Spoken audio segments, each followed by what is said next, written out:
مجھے یہ 15,000 میں اتنا 24,000 بل ادا کر کے دکھائیں اور ساتھ میں بچوں کی اور جتنے گھر کے اخراجات ہیں وہ کر کے دکھائیں، تو میں اپنی ولدیت میں انہی کا نام لکھاؤں گا۔ اردو پوائنٹ کی ویڈیوز دیکھنے کے لیے ہمارا چینل سبسکرائب کیجیے اور بیل کے آئیکن پر کلک کیجیے تاکہ آپ ہماری تمام آنے والی ویڈیوز سے باخبر رہ سکیں۔ السلام علیکم ناظرین، آپ دیکھ رہے ہیں اردو پوائنٹ، میں ہوں فاروق شہباز وڑائچ۔ میں آج موجود ہوں جاوید کوڈو صاحب کے پاس، اور آپ اس ملک کے نامور آرٹسٹ ہیں، لیکن مجھے بڑا دکھ کے ساتھ کہنا پڑ رہا ہے کہ جس مسئلے کو میں آپ کے سامنے پیش کرنے جا رہا ہوں وہ دکھ دیتا ہے آپ کو۔ یہ ان کے بل میرے سامنے پڑے ہیں، ان کے گھر کے، یہ ان کی گیس کا بل ہے اور جو 24,000 اس مرتبہ ہے، اور یہ انہوں نے پے کیا ہوا ہے، اس کی اسٹیمپ بھی موجود ہے ساتھ ہی۔ اور میں جب گھر میں بیٹھا ہوں، اس سے پہلے بھی ان کو اسی طرح سے بل آئے ہیں۔ یہ 5 مرلے کا گھر ہے، اور خود مجھے یہاں پر آ کے پتہ چلا ہے کہ یہاں پر تو ایسی کوئی چیز نہیں لگی ہوئی۔ سردیوں میں آپ جتنا بھی استعمال کر لیں تو کتنا بل آ سکتا ہے، 24,000 بل کیسے آ سکتا ہے؟ تو ہم جب ان کی ویڈیو دیکھی ہے تو ہم اب ان کے پاس آئے ان کا موقف لینے کے لیے۔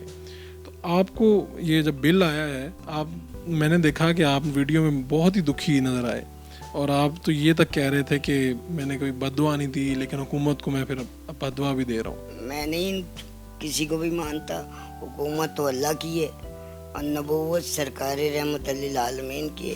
ان کی ڈیوٹیاں لگی ہیں، جو ذمہ دار ہیں، اگر یہ اپنی ڈیوٹیاں صحیح پوری کر رہے ہیں تو پھر تو بڑی خیر والی بات ہے۔ اگر یہ اپنے آپ کو سمجھ رہے ہیں کہ ہم یہ ہم وہ، تو پھر جو ہو رہا ہے یہی ہو رہا ہے۔ تو جانور میں اور انسان میں فرق نہیں رہا آج کل، میں یہ سمجھتا ہوں آج کل کا جانور اس انسان کے لحاظ سے بہتر ہے۔ وہ خوش ہو کے سو جاتا ہے، خوش ہو کے اپنا جتنا اس کا مقدر ہوتا چاہ رہا، اسے کوئی ٹینشن نہیں ہوتی۔ یہاں تو اٹھنے پہ ٹینشن، سونے تک ٹینشن ہی ٹینشن۔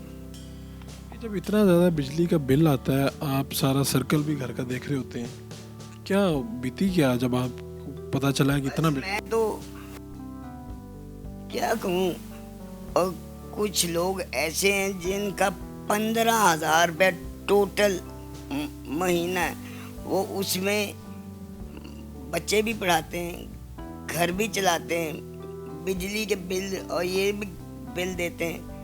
تو میں اپنی ولدیت میں ان کا نام لکھا دوں گا، یہ جو اپنے آپ کو سمجھتے ہیں کہ جی ہم یہ ہم وہ۔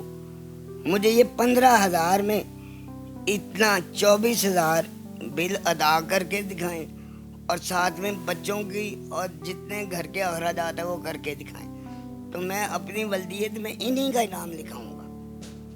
یہ صرف بیٹھ کے قلم پہ وہ بات کرتے ہیں، پریکٹیکل کچھ نہیں کر سکتے۔ آرٹسٹ جس نے ساری زندگی سرو کیا ہو، لوگوں کے چہروں پہ مسکراہٹیں بکھیری ہوں، اس کے ساتھ جب اس طرح سے آتا ہے، خود میرے لیے یہ ناقابل برداشت ہے۔